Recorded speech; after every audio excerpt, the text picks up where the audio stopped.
गुरुजी, आज के इस अंक में हम बात करेंगे पूरे शरीर को लेकर। अक्सर अच्छा खासा जीवन चल रहा होता है, अच्छा खासा शरीर काम कर रहा होता है, एकाएक शरीर में गिरावट उत्पन्न हो जाती है।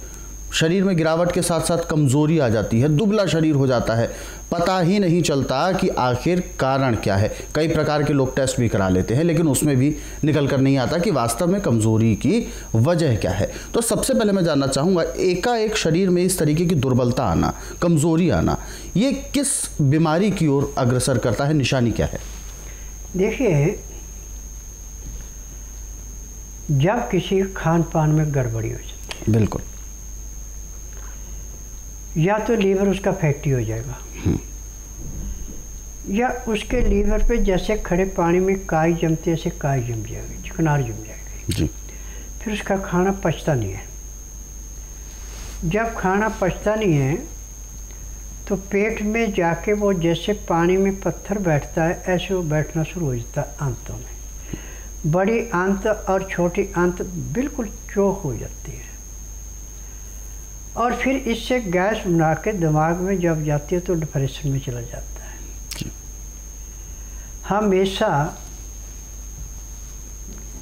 नेगेटिव सोचेगा, और उससे विचारों में इतनी भिन्नता आती है कि यदि उसके भले की कोई बात करे तो वो भी उसको चुभती है, उसको भी अच्छी नहीं लगती। और ऐसे 100 में से 20% मरीज होते हैं। एक परिवार में भी यदि 10 मरीज है तो उनमें भी एक आदमी ऐसा मिल ही जाएगा। क्योंकि जिसका पेट खराब होता है, जिसकी पाचन शक्ति काम नहीं करती, उसकी मेमोरी दिन दुगनी रातें चौगुनी कमज़ोर पड़ती जाती है। अभी आपने कोई चीज़ रखी, थोड़ी देर में भूल गए, ये उसके साथ दुर्दशा होना शुरू हो जाती है। इस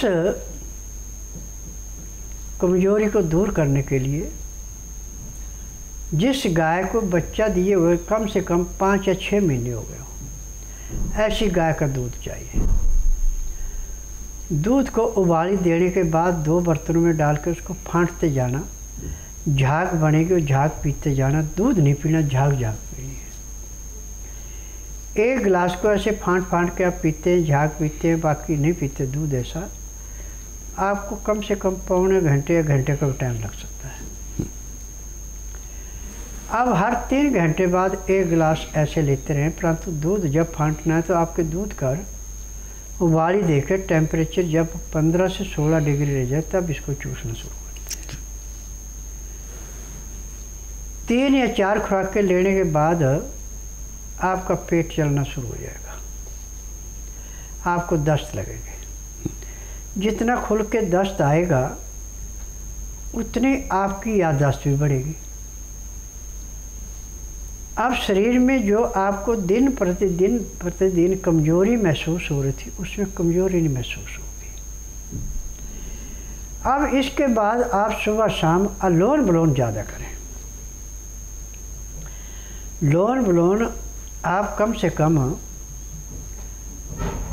आधा घंटा करके 4-5 घंटे रोज़ करते हैं, तो जिसका शरीर सूख के लकड़ी की भांति हड्डियों का ढांचा रह गया था, उसमें फिर जैसे मुरझाई हुई फसल को पानी देकर उसमें हरियाली आती है, ऐसे शरीर पे चमक आ जाती है। परंतु ये काम 1 या 2 दिन का नहीं है, इसमें महीने लग जाते हैं। और एक बात का ध्यान रखना कि बिस्कुट, ब्रेड,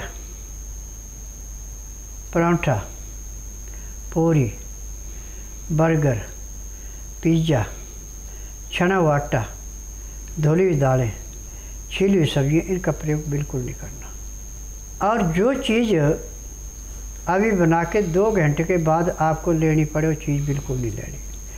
खाना जब खाना, ताज़ा खाना खाना, खाना गरम गरम होना चाहिए, और सब्जी दाल जो भी बनाई वो ताज़ी होनी चाहिए, बासी नहीं। और खाना खाते समय 2 गिलास गर्म पानी, लहसुन, प्याज, अदरक का रस मिला कर पीना अति आवश्यक है। तब आपको दिन दुगने रातें चौगुनी लाभ होगा।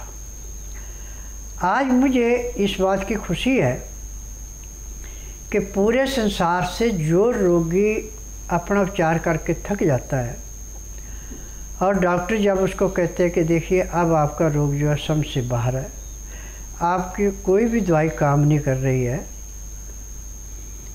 तो वो रोगी जब फ़ोन पे अपनी दुर्दशा बताता है, मैं कहता हूँ देखिए मैं नाड़ी वैद्य हूँ, मैं टीवी के माध्यम से दवाइयाँ नहीं बेचता। मेरा नियम है बुधवार की छुट्टी रखता हूँ, गुरुवार से लेकर मंगलवार तक नाड़ी परीक्षण करता हूँ।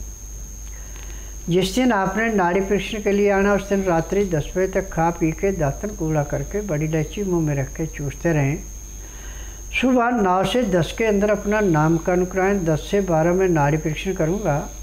नाड़ी परीक्षण में पैर के तलुए से सिर के बाल तक की MRI, CT scan, x-ray, ultrasound, ECG, sonography सब कुछ 5 सेकंड में हो जाती है। उसमें जो भी कमी आपके शरीर के अंदर पाई जाती है दवाइयाँ दी जाती हैं। ये दवाइयाँ खाने की हैं, पीने की हैं, मालिश करने के तेल हैं, आँख में, नाक में, कान में डालने की दवाइयाँ। जब इन दवाइयों को रोगी खाता है और शाम को 3:30 बजे एक्को प्रेशर कराता है तो उसी दिन रोगी को कम से कम 10 से 15% आराम मिल जाता है और जिसका भाग अच्छा उसको 35 से 40 भी मिल जाता है। और मेरे आश्रम की दवाई सारी उम्र नहीं खाई जाती, ये केवल महीना, 1.5 या 2 महीने खाई जाती है। रोग समाप्त होता है, दवाइयाँ बंद हो जाती है।